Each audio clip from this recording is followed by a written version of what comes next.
Welcome, dear listeners, to Phantom Fables, your portal to the realm of shadows, secrets, and spine-chilling tales. Tonight, we will talk about such a place, where an ancient mansion stands, shrouded in mystery and terror. But remember, this is not just a story, it's a harbinger of doom. The whispers that drift through the mansion's corridors are said to be the voices of those long departed, desperate to tell their tale. This is the haunting legend of Voices of the Departed. It was the year 1682. The air in the small European village of Asher Hollow carried a stillness that seemed unnatural, almost oppressive. Nestled in a valley surrounded by dense, foreboding forests, the village had remained untouched by modernity, its cobblestone streets and wooden houses relics of a bygone era. Above the village loomed the ominous silhouette of Shiaret Manor, a crumbling estate whose history was cloaked in tales of sorrow and death. Locals whispered that the manor was cursed, haunted by voices of the departed who could not find peace. Matthias, or Matthias to his friends, was a young scholar who had spent many years studying the ancient texts of far-off lands. His bright blue eyes and contemplative countenance made him stand out in the village. He had returned to Asher Hollow because his childhood friend Hezekiah wrote to him saying that he had discovered an old, mysterious book in the archives of the synagogue. The heavy-set Hezekiah, so bursting with curiosity, opened the door wide for Matthias, standing in the village square. "Matthias," he said, and his voice dipped low. "You wouldn't believe what I found. Never seen anything like it. This writing, well, it's a lot older than anything we have here." "Oh, where?" Matthias asked him. "At the synagogue," was where Hezekiah hesitated. "There's something more you should be told. And that is about this book mentioning Shiaret Manor, its curse, and all the souls confined within." Matthias felt a cold shiver running down his spine. They had been subjected to ghost stories and folk tales about the manor since they were little kids. He could recall the edicts from the elders who barred anyone from ever going near that accursed estate, yet the scholar in him was drawn. "Let's go," he declared resolutely. The synagogue was silent, its worn wooden beams and faint incense odor enveloping the silent sanctity. Hezekiah took Matthias to a concealed compartment underneath the prayer hall. He opened it, revealing an old, genuine leather, nondescript book. It was etched with a single Hebrew word, Gula, redemption. Matthias opened the book with care, its yellowed pages fragile and old. The text was written in an archaic script, and as he read, a sense of unease settled over him. It spoke of Shiaret Manor, once owned by a wealthy family who had used forbidden rituals to amass their fortune. Their greed and cruelty had invoked a divine curse, binding the souls of their victims to the estate. "It says the curse can be lifted only by uncovering the truth hidden in the manor," Matthias murmured. "But what truth?" Hezekiah asked, his voice caught in a shiver of fear. Before Matthias could reply, the synagogue door groaned open.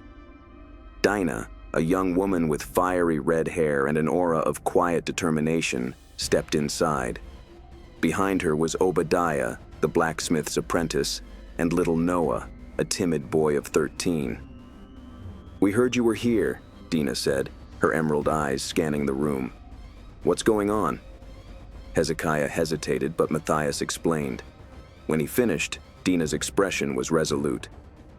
"If there's a chance to lift the curse, we have to try." "No," Noah whispered, trembling. "The manor is dangerous. Everyone who goes there never comes back." Matthias knelt before Noah. "That's why we need to understand what's inside. Maybe we can end this once and for all." The next day, under the fading light of dusk, the group made their way to Shiaret Manor. The forest surrounding the estate was eerily silent, as though even the animals avoided the cursed ground. Each step felt heavier, as though an unseen force were trying to hold them back. As the manor came into view, the broken windows and crumbling walls seemed covered in ivy. Dread was heavy over the group as they approached. Inside, the air was thick and stale, and a faint smell of decay hung about. Faded tapestries adorned the walls, and the floor creaked beneath their weight. As they explored, they found a grand hall with a massive fireplace. Above it hung a portrait of the manor's original owners, a stern-looking man, his wife, and their 2 children. Their eyes seemed to follow the group, sending shivers down their spines. "Look at this," Obadiah said, pointing to the fireplace. Inscribed on the mantel was a phrase in Hebrew, "The truth lies beneath the ashes."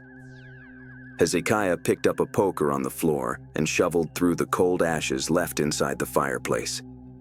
At the bottom of this was a small metal box that appeared. The pages of the journal inside were brittle and faded.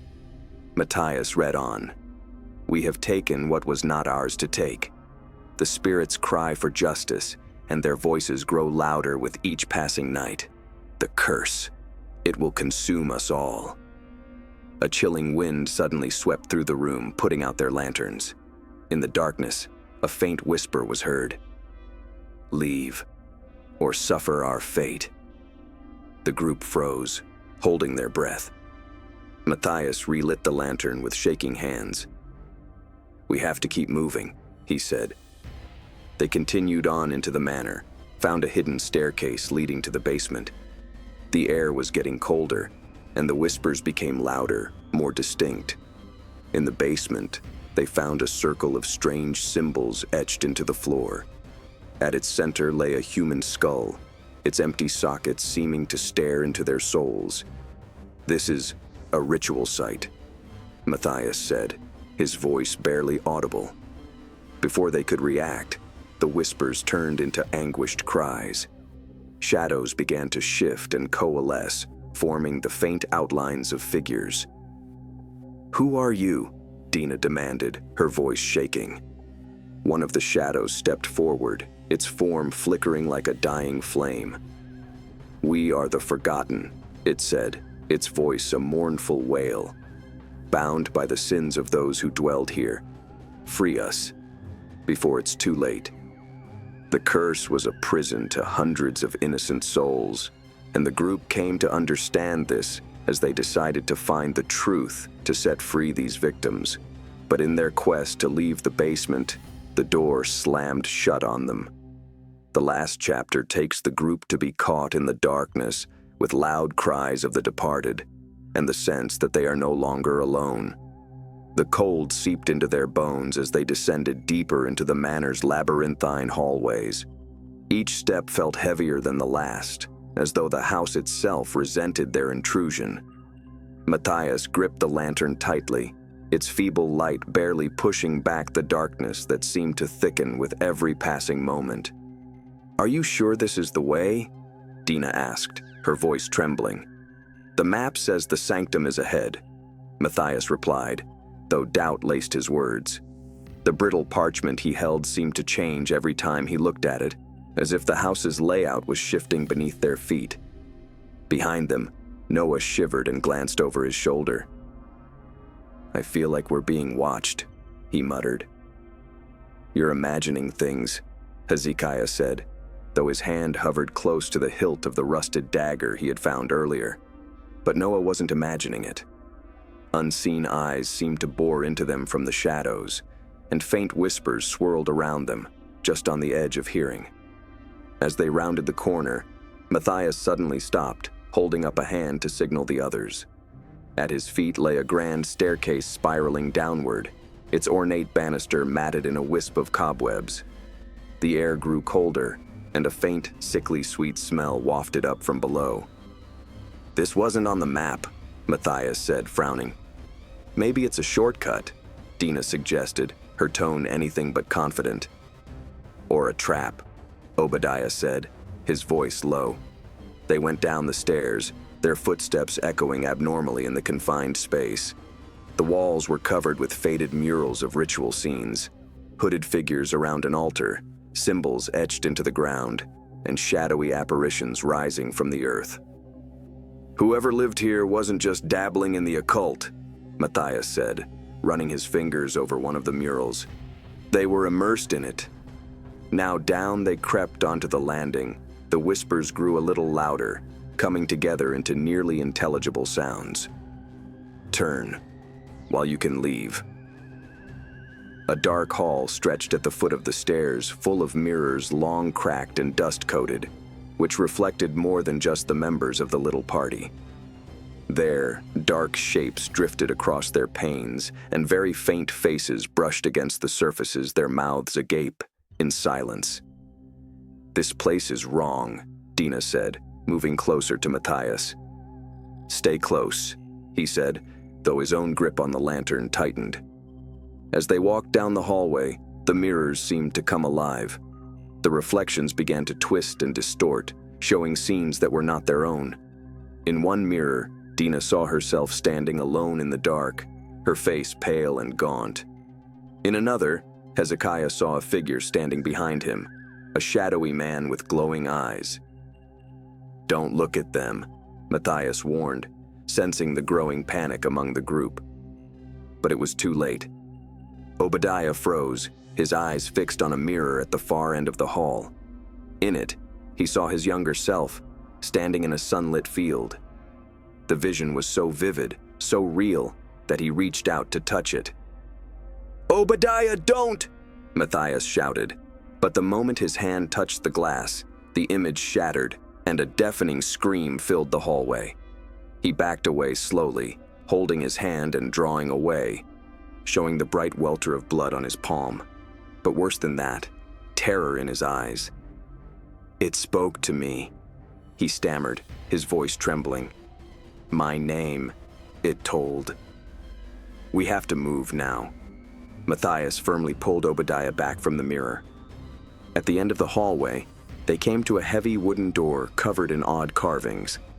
It did not have an apparent lock, yet it would not yield to their force. Matthias stared at the carvings and recognized some of the symbols that he had seen within the books that lay within the hidden study. "It's another binding spell," he said. "Whoever created this door didn't want anyone getting through." "Can you undo it?" Dina asked. "I can try," Matthias said, digging into his pocket for a piece of chalk. He started drawing symbols on the door, his hands steady despite the gnawing fear inside him. As he wrote, the whispers grew louder, and the shadows around them seemed to coalesce into something alive. The air was thick and hard to breathe. "Hurry!" Hezekiah urged, darting his eyes around the room. Just as Matthias finished the last symbol, the door creaked open, showing a dark chamber beyond. Beyond the door lay a crypt whose walls were covered with ancient coffins.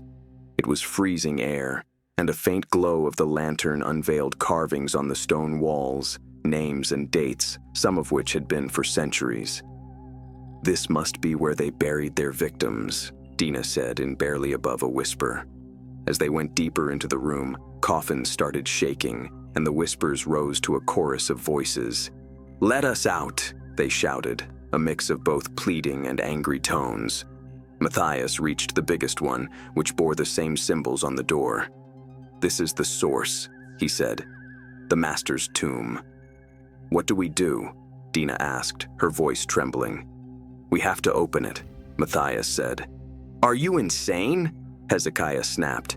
"What if whatever's in there isn't human?" "We don't have a choice," Matthias replied. Opening the coffin, a gust of icy wind blew through the room and extinguished the lantern. In the darkness, the voices grew louder, and the ground began to shake. When the lid finally fell away, the group took a step back in horror. Inside was not a decayed body, but a perfectly preserved man, his eyes closed as though he were merely sleeping. Suddenly, his eyes snapped open, glowing with an unnatural light. The whispers stopped, replaced by a deep, echoing voice. "You have disturbed my slumber," the figure said, rising from the coffin. "For that, you will pay the price." The shadows in the room came to life, swirling around the group and cutting off their escape. "What do we do?" Dina screamed. Matthias held up the key they had found earlier. "This has to be the answer," he said. He stepped forward, the key glowing faintly in his hand. The figure snarled and lunged at him, but the key released a burst of light, forcing it back. Using the key, Matthias started chanted, instinctively knowing which words to chant. The glow grew brighter, and darkness began to wash away. He let out one ear-piercing scream. His form fluctuated and lost its definition. And then the light exploded into the room, and everything was silenced. When people opened their eyes, they could see that everyone was back in the hallway, a door to a crypt gone now. "What just happened?" Noah inquired, stuttering. "I don't know," Matthias said, clutching the key. "But we're not done yet. The sanctum is still ahead." As they continued their journey, the whispers returned, fainter now but still present. The house was far from finished with them, and the master's warning echoed in their minds. "You cannot escape what you've awakened." At first it was almost imperceptible, a low, rhythmic creaking in the walls that could easily be mistaken for the settling of old wood. But as the group ventured deeper into the twisting corridors, the sound grew louder, more deliberate. It was as if the mansion itself was alive, its ancient lungs drawing in air to fuel the malice that had rooted itself within. Matthias gripped the glowing key tighter as the dim light it cast became their sole source of illumination. The lantern had broken when they fled the crypt in such haste, and they were left at the mercy of the shadows. Dina stuck close to him, her shuddering hand clutching his arm. Hezekiah and Noah brought up the rear, their faces white and pinched. The air was heavy and clammy, carrying with it the unmistakable stench of rot. "What is this place turning into?" Dina whispered, her voice barely audible over the groaning of the house. Matthias didn't answer. He didn't have to. The answer was etched into every crumbling wall and warped floorboard. This wasn't just a house. It was a trap, and they were walking straight into its jaws. They found themselves at a junction of 3 hallways, each indistinguishable from the others. The same pattern of peeling wallpaper, the same uneven rhythm of warped floorboards. "This doesn't make any sense," Hezekiah said, his voice tight with frustration. "We've been here before. I swear we passed this exact spot." "No," Matthias said, studying the shallow marks etched into the walls. "This is different. The house is shifting. It's trying to confuse us." "So how do we get out of here?" Noah asked nervously, flicking his eyes around the hallways. "We don't," Matthias said grimly. "Not yet. We need to reach the sanctum and end this." Dina pointed at the middle hallway. "That one feels warmer," she ventured. The others exchanged uncertain glances, but with no better option, they followed her lead. As they moved down the corridor, the walls seemed to close in around them, the oppressive silence broken only by the distant sound of footsteps that weren't their own. The hallway opened up into a large room, once the epitome of grand furnishings, now decayed wood and torn fabric. A chandelier hung precariously from the ceiling, its crystal pendants dust-coated. A long dining table stood in the center of the room, covered in a dark, sticky substance. Dina recoiled at the metallic scent of blood. "What happened here?" Noah crept towards the table, scanning the room with a watchful eye. "It's not just blood," he said, pointing to the symbols carved into the wood. "These are rituals, sacrifices." Matthias examined the carvings, furrowing his brow. "This was a summoning," he said, his voice grim. "They didn't just trap spirits here. They invited something in." A sudden noise cut through the air. Sharp and high-pitched, it pierced through the room. The group turned to see a figure standing in the doorway they had just entered. It was a woman, her form translucent and flickering like a dying flame. Her eyes were hollow, her mouth twisted in an eternal scream. But no one could react, not even time itself, because she launched at them with ghostly speed, unnatural and fierce. Matthias raised the key on instinct, and it flared to life in his hand, releasing a light that sent the spirit recoiling with an ear-piercing shriek. "She's not alone," Hezekiah said, his voice trembling as more figures began materializing in the shadows. The group ran out another door, entering a long gallery of portraits. Each painting represented members of the family that had once lived in the mansion. The stern-faced men and women, dressed in antiquated clothing. But as the group passed, their painted eyes watched them, and the faces began to shift. "These aren't just paintings," Matthias said, his voice lowered. "They're watching us." Dina stopped in front of one portrait. Her face was pale. "This one looks like me," she said, pointing to a young woman in the painting. The resemblance was uncanny. The same dark hair, the same sharp features. But there was one difference. The woman in the portrait was smiling, her eyes filled with malice. Before anyone could respond, the smile widened, and the figure inside the painting started moving. Her hand reached out of the canvas, her fingers lengthening into sharp claws. "Run!" Matthias shouted, tugging Dina away, as other portraits sprang to life with their painted inhabitants clawing their way out of frames. They stumbled into another hallway, slamming the door shut behind them. The pounding of ghostly fists echoed on the other side, but the door held. For now. "We can't keep running," Hezekiah said, his voice ragged. "We need to end this." "We're close," Matthias said, holding up the key. It was glowing brighter now, pulsing in time with the rhythmic groaning of the house. "The sanctum is near." The hallway led them to a massive blackened wood door. The strange symbols pulsed faintly on its surface, and the air around it seemed to hum with energy. "This is it," Matthias said, his voice loaded with both awe and dread. As he reaches out to touch the door, a deep, guttural voice booms through the hallway.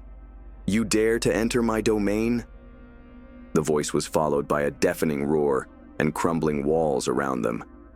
From the darkness emerged a great shadowy figure, whose form was constantly shifting and writhing.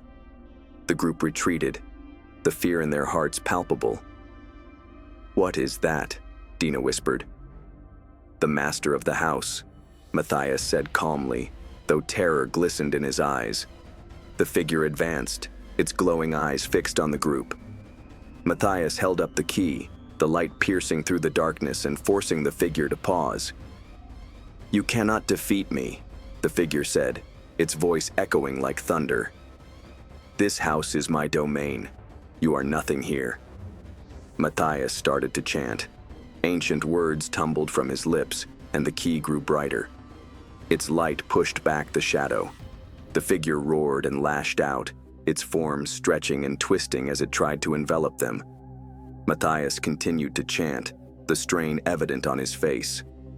"Keep going," Hezekiah shouted, drawing his dagger and charging at the figure. He plunged the blade into its shadowy form, and the creature let out a deafening scream. The key flared to light, and the figure began to break apart, dissolving like smoke on the wind. As the light faded, they found themselves standing in a small chamber. There was an altar at its center, and upon the altar lay an ancient book bound in black leather. "This is it," Matthias said, picking up the book. "The source of the curse." As the group prepared to depart, the house groaned around them, walls closing in. The sanctum was collapsing, and they had little time to run. But the book in Matthias's hands pulsed with dark energy, a reminder their journey was far from over. "Whatever we just unleashed," Dina said, her voice shaking, "it's not finished with us." The house groaned, deep, guttural, like something was rising out of the old walls themselves. Matthias, Dina, Hezekiah, and Noah stood in the sanctum at the very heart of it, before the black leather-bound book that sat on the altar. Its surface throbbed with a dark, malevolent energy, alive as if with an inner heartbeat. The air in the room vibrated with tension, and there was the slightest whisper of words, too quiet to hear individually, but loud enough to unnerve. "We should destroy it," Hezekiah said, his voice trembling. He hadn't let go of the dagger he had used against the shadowy figure. his knuckles white from the grip. Matthias shook his head, clutching the book tightly. We can't, not yet.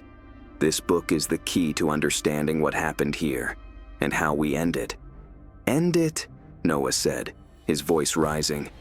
This house doesn't want us to leave. It's alive, Matthias. It's watching us, waiting for us to make a mistake.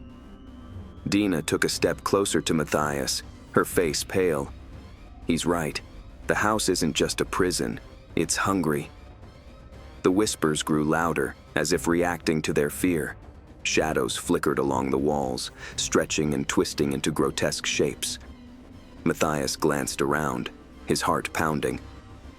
Then we have to move. If this book holds the answers, we'll find them in the library. The library was unlike any other room they had encountered.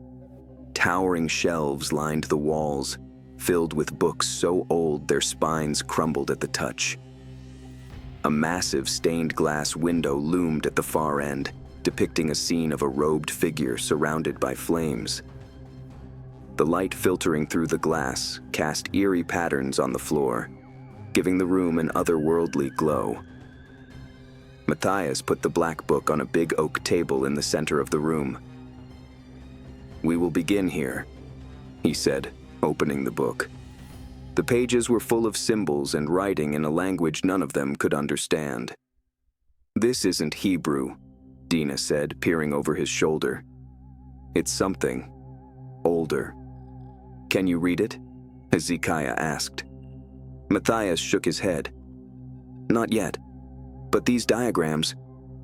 He pointed to an illustration of a circular symbol surrounded by runes.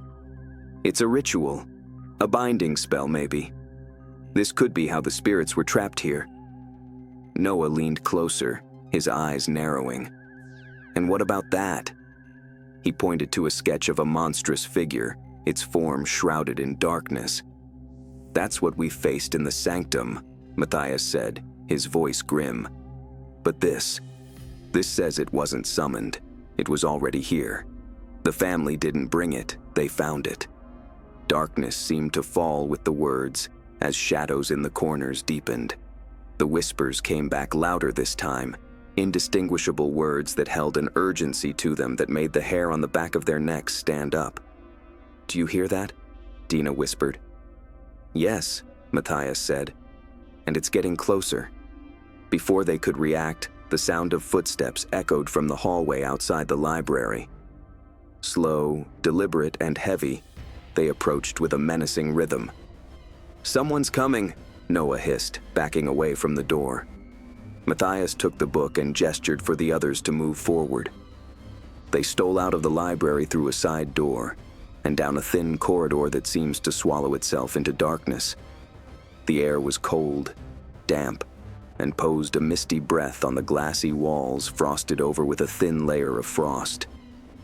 This wasn't here before, Dina said, her breath visible in the frigid air. The house is changing again, Hezekiah muttered. As they walked further into the corridor, the whispers continued, becoming louder and clearer. Now they could hear words, names, Matthias, Dina, Noah. Each of them was spoken in a different voice, some of which sounded pleading, while others were filled with malice. The group moved faster, but the corridor seemed endless, and the walls seemed to close in on them. This isn't real, Matthias said, his voice shaking. It's the house. It's trying to break us. But the voices, Dina said. They know us. How? No one had time to respond. The corridor terminated abruptly at a dead end. Everyone stopped, gaping at the blank wall in confusion. There must be a way out, Hezekiah said, running his hands along the wall. As he looked around, a low growl echoed from behind them. They turned to see a figure emerging from the darkness, a towering shadow with glowing red eyes. It moved with unnatural fluidity, its form constantly shifting. "Run!" Matthias shouted. They ran back the way they had come, but here there was a dark shape in pursuit of them. A twisted corridor led deeper into the mazy, labyrinthine body of the house. At last, it opened into a great, circular chamber. The room was dominated by a massive pit at its center, its depths shrouded in darkness. Strange symbols were etched into the floor around the pit, glowing faintly with an eerie blue light. "What is this place?" Dina asked, her voice trembling. Matthias walked to the edge of the pit, peering into the void. A cold wind blew up from its depths, carrying with it the stench of decay. "It's a gateway," he said. "To where I don't know. But this is the source. This is where it all began." The dark figure entered the room, its very presence weighing heavy in the air. It let out a guttural roar, and the group backed away from the pit's edge. "What do we do?" Noah shouted. Matthias held up the black book, flipping to the page with the binding ritual. "We send it back," he said, "but I need time to perform the ritual." Hezekiah nodded, stepping forward with his dagger. "Then we'll hold it off." Matthias began to chant, the ancient words flowing from his lips with a power that seemed to resonate with the very fabric of the house. The symbols on the floor glowed brighter, and the wind from the pit grew stronger. The shadow lunged at him, but Hezekiah cut it off and slashed at the form with his dagger. The blade seemed to do little good, but it halted the creature just long enough for Dina and Noah to join in. The noises of the house reached a deafening crescendo. Screams and cries and moans all threatened to drown out their voices, and the very room shook around them as the walls began cracking. "More!" Dina shouted, hurling a piece of wreckage at the dark figure to distract it. Matthias continued to chant, his voice rising above the chaos. The symbols around the pit flared with light, and the shadow let out a deafening roar. "No!" the creature bellowed, its form beginning to unravel. "You cannot banish me. This house is mine." Matthias concluded the rite with his final word. The pit flashed light, and the shadow is sucked into the hole, where it screamed at the top of its lungs inside the chamber. The chamber was starting to collapse, and the group fled. They narrowly escaped as the pit collapsed right behind them. The group ended up in the library again, where Matthias still grasped the black book. The whispers were now gone, but the house stayed quiet and threatening. "It's not over," Matthias said, his voice heavy with exhaustion. "There's something worse waiting. We've only just begun to understand what we're dealing with." The house kept silent as old walls held secret witness to numberless atrocities. Matthias, Dina, Hezekiah, and Noah crammed in the bits of library remains, all ashen with ghostly complexions, and their respirations as light and shallow. And on the black book rested flat on the wooden table with some faint pages which glowed. Matthias traced his fingers along the complicated symbols. He looked very grave. It worked, but it was just enough. We have sealed but a small piece of what is evil in here. The main evil being stays tied to this place. "Well then, how do we stop it?" Dina asked softly. Matthias hesitated, his gaze dropping to the book. "There's one final rite, but it's dangerous, more dangerous than anything we've done so far."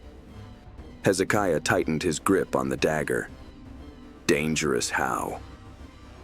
Matthias looked up, his eyes filled with dread.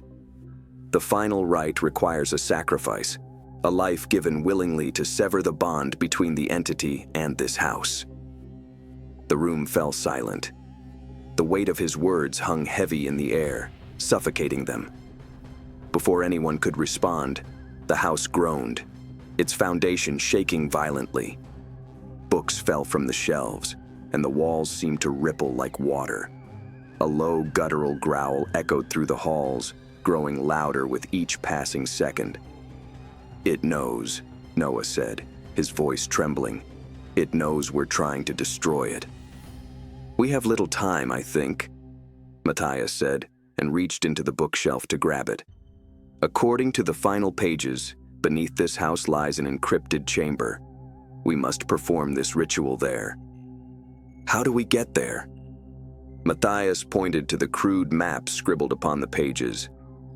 "There is access in the cellar, but what follows is a rough path, not to mention a house that'd hate to let its guests leave without a fight. Without a word, they steeled themselves and went to the basement. The basement was colder than they recalled, the air reeking of decay. The only sounds were the echoes of their footsteps in the cavernous space, except for their labored breathing. At the end of the room, they found an iron door covered in rust, along with strange markings upon it. It looked ancient, much older than the house itself. "This is it," Matthias said, putting his hand on the door. The symbols on its surface began to glow, and the door creaked open, revealing a spiral staircase descending into darkness. The group exchanged uneasy glances before stepping inside. The staircase went down to a huge, circular room hewn out of black stone. The walls had symbols on them, which seemed to shift and writhe under their gaze. Around this massive central altar lay a circle of runes etched into the floor. The air was thick, pressing down on them as if it were a physical weight. The whispers returned, louder and clearer than ever. This time, the voices were angry. "You do not belong here," a voice growled, deep and menacing. The shadows in the room began to coalesce, forming a towering figure shrouded in darkness.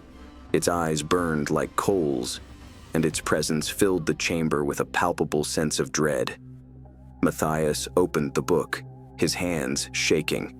"We have to start the ritual. Keep it at bay as long as you can." Hezekiah stepped forward, brandishing his dagger. "Go! We'll keep it busy." As Matthias and Dina tried to figure out the ritual, Hezekiah and Noah faced the shadowy figure. It moved with unnatural speed, its form shifting and stretching as it attacked. Hezekiah swung at the creature, and his blade slipped through it as though it were made of smoke. Noah hurled a chunk of debris. It disappeared in midair, never to make contact with anything in its path. "It's not physical!" Hezekiah bellowed. "We can't fight it this way!" The creature let out a deafening roar, and the ground beneath them split open.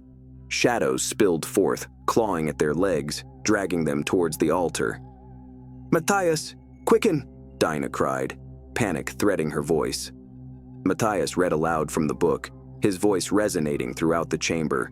The runes upon the floor shone, and the shadows retreated, howling in anguish.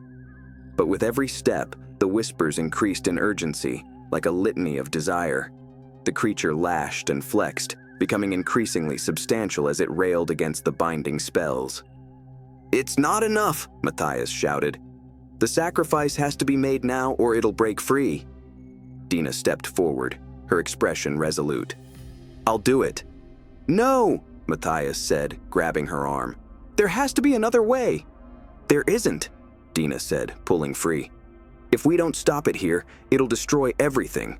This is the only way." She entered the circle of runes before anyone could stop her. The light brightened and the entity roared in anger. "Dina, no!" Matthias wailed, tears running down his face. Dina chanted the final incantation, and the entity attacked her, but the runes burst with a glow and held the creature in place. The light in the circle grew so bright it became blinding, and a mighty gust of wind howled through the chamber. The whispers grew so loud that the noise became almost deafening, then ceased abruptly. When light went out, Dina disappeared. Something was sealed the entity's impression of presence in that house. Dina, Matthias, and Hezekiah stayed speechless like frozen statues.